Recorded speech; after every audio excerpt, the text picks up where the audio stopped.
Je suis Olivier de Fessal, directeur général de l'entreprise Jacomex, basée à Dagneux, dans l'Ain, une entreprise qui a été créée en 1945. On fêtera les 80 ans l'année prochaine. Jacomex, du coup, c'est une entreprise qui fabrique ce qu'on appelle des boîtes à gants, qui sont des enceintes confinées qui servent à manipuler des objets ou des produits dangereux ou fragiles. Jacomex, c'est une entreprise qui fait à peu près 10 millions d'euros de chiffre d'affaires. C'est une entreprise qui compte 70 personnes dans ses effectifs, dont une dizaine d'alternants. Et puis c'est également une entreprise qui travaille à 50% pour le marché français et à 50% à l'export, l'export étant essentiellement l'Europe. On travaille une matière noble qui est l'inox 304 ou 316, l'acier inoxydable. On travaille sur des secteurs qui sont essentiellement le nucléaire et la pharma. Le projet pour lequel nous avons obtenu le financement européen e-Énergie s'inscrit dans un projet plus global de l'entreprise.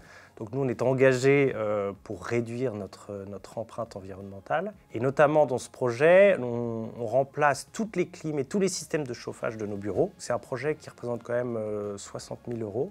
Et c'est pour ça qu'on a sollicité les aides de l'Europe via le projet e-Énergie. Nous avons eu connaissance de l'appel à projet e-Énergie grâce à l'agence Auvergne-Rhône-Alpes Entreprises qui, lors de nos différentes discussions et échanges, nous a mis au courant de ce dispositif et nous a accompagnés donc, pour l'octroi de cette subvention de 10 000 €.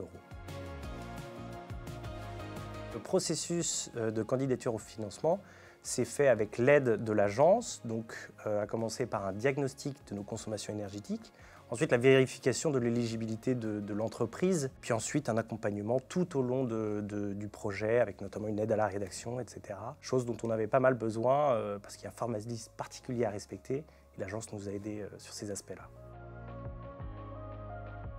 La réduction de notre empreinte environnementale est une des valeurs de l'entreprise.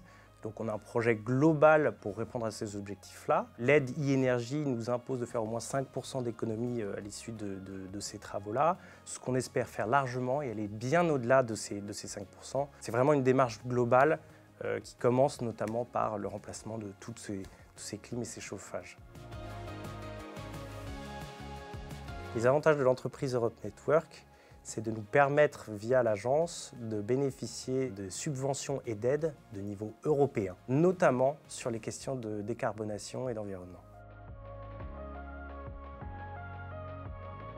Pour les entreprises qui souhaitent candidater à des appels à projets européens, la première chose que je leur conseillerais, c'est d'essayer, parce qu'on est souvent conscient qu'il y a beaucoup de choses qui existent, on a tendance à se dire que c'est que pour les autres, mais en fait, on peut y arriver, notamment avec l'aide de l'agence, on se rend compte qu'on est vraiment dans le concret.